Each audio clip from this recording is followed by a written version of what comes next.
Texting. We are back. Segment 2. Sorry, I had to calm down for a little bit there.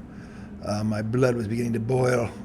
Segment 2 for those of you IDD, for those of you secret special people.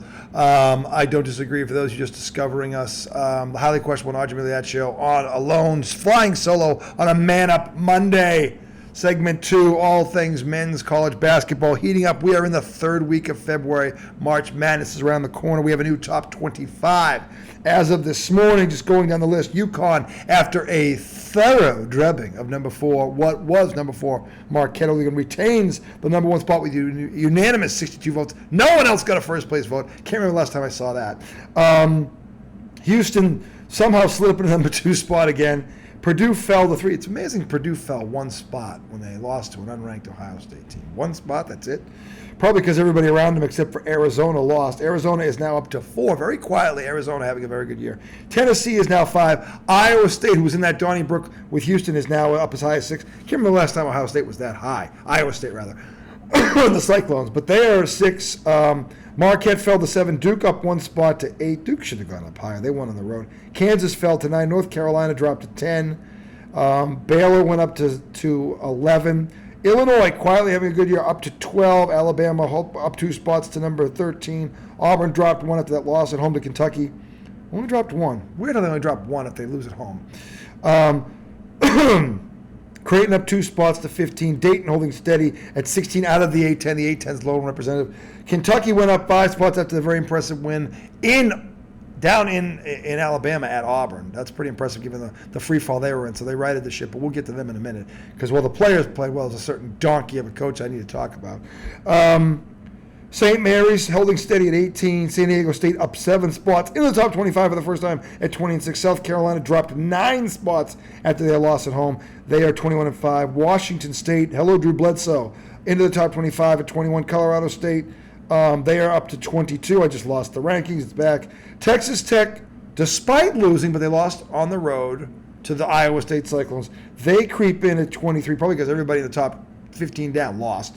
Florida up to 24, and BYU dropped 6 spots, but holding on 25.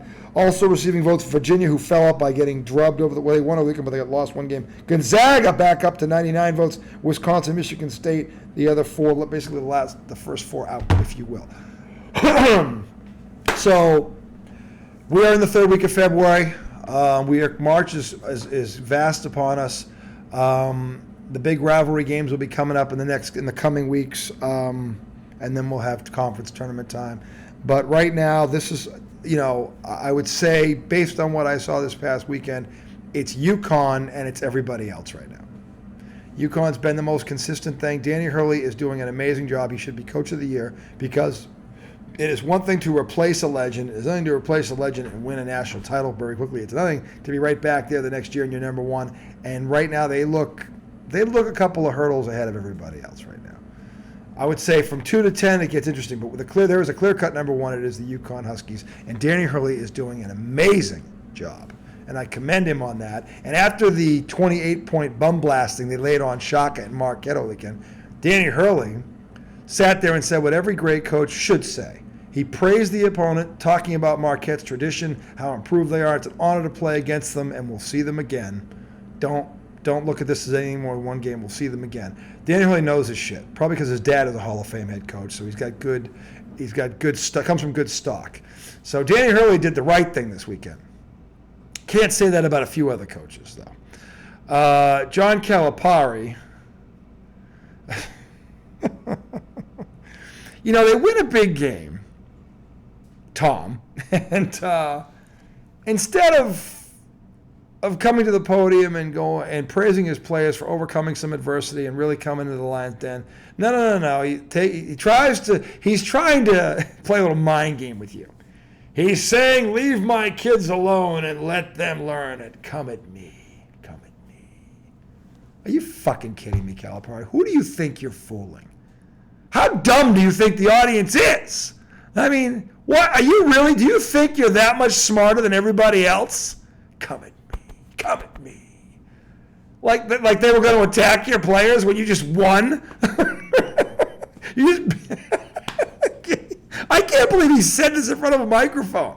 I can't believe. And I really wonder, because they cut that off after he made this whole speech about, hey, leave my players alone. Let those kids learn, and you come at me. I might be the worst coach out there. Oh, just shut the hell up, Calipari. What a fraud. What an absolute fucking fraud. What a donkey. I swear to God, he got donkey of the week, but there's another donkey in the running, and it's the guy he aspires to be like. No surprise there. We'll get to him in a minute. But really, Calipari, really? You think after you go on the road and beat a higher-ranked team, after you guys the fucking cliff you were going down, that they're gonna criticize your players? No, they're probably gonna praise them. But what they first were expecting was the coach to say, you know what? My guys today, give it all to them.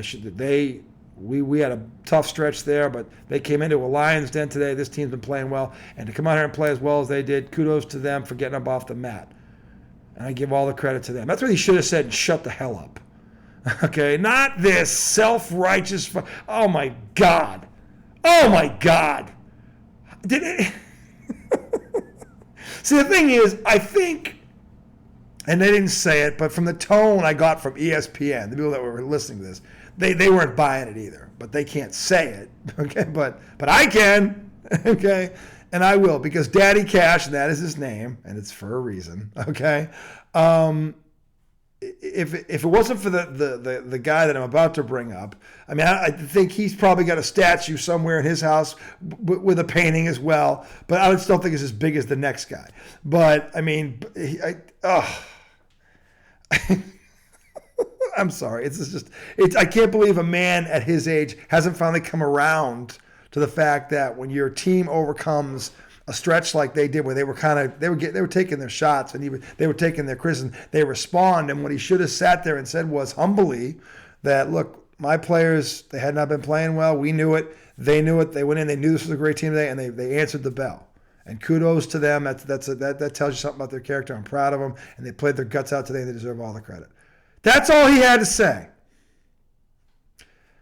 But no. No. You leave those kids alone. You let them learn. You come at me. Oh, my God. I never wanted to throw up so bad in my life. And the thing is, as bad as that was, he got one-upped.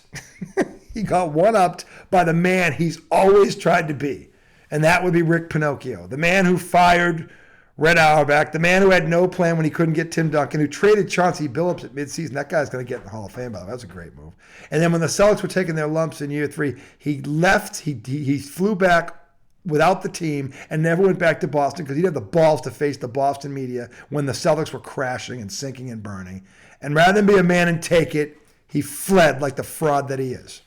Now, he's at St. John's. Looked like he was starting to, replenish his career. Went to Iona, had success. Got him in the tournament. Goes to St. John's. They start out 12-4.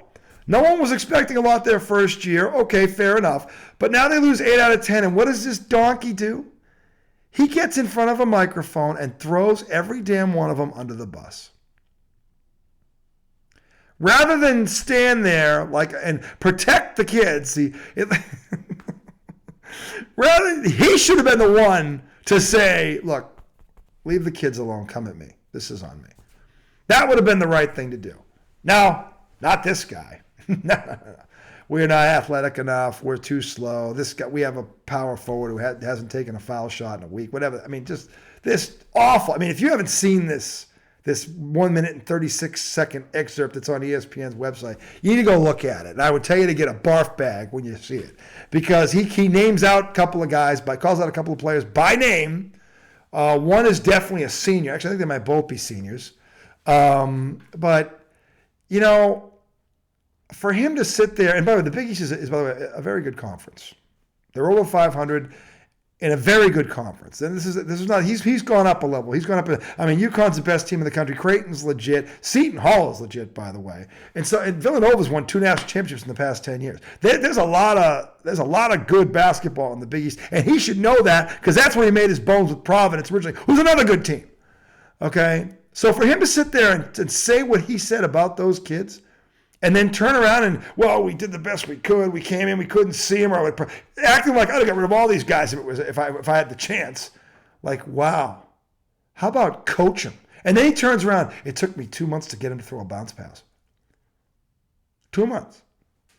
These are Division I college athletes, and it took you, the greatest thing since sliced bread, the guy who fired Red Auerbach, the guy who knows more about basketball than James Naismith himself, and Red Auerbach, and everybody else that made this game great. And it took you 2 months to get them to throw a bounce pass. Is that more an indictment on them or you? Because maybe they recognize or are starting to realize what a pompous ass you are. And those guys in particular who are seeing, like, I don't have to listen to this jerk anymore. I'm out of here in 3 months. I'll just finish the season and I'll get out of here. They don't want to deal with you anymore. Maybe that's the other side of the story we don't know about. Rick, okay, unbelievable. Patino and Calipari, they deserve each other. I swear to God, they're disgusting, the two of them. And what a mockery of. I mean, and one of them went into a very good place. Auburn's been playing very well and won a big game. And one of them has got a program that was awful last year. They're over 500 this year, and there's still games to go. They can still make a run at it, but now he's basically blasted that team. Okay, if he thinks they're going to respond, I hope they do for his sake. I hope they do, because if they go in the toilet after this, I mean, he's been around long enough. And and by the way, if he says he knew he wasn't going to win in year one anyway, why is he saying what he's saying? It looks like a desperate man. Okay? Like he's either trying to reach them or make them or blame them for what's going on here. Oh, I love the school. I just don't love my team.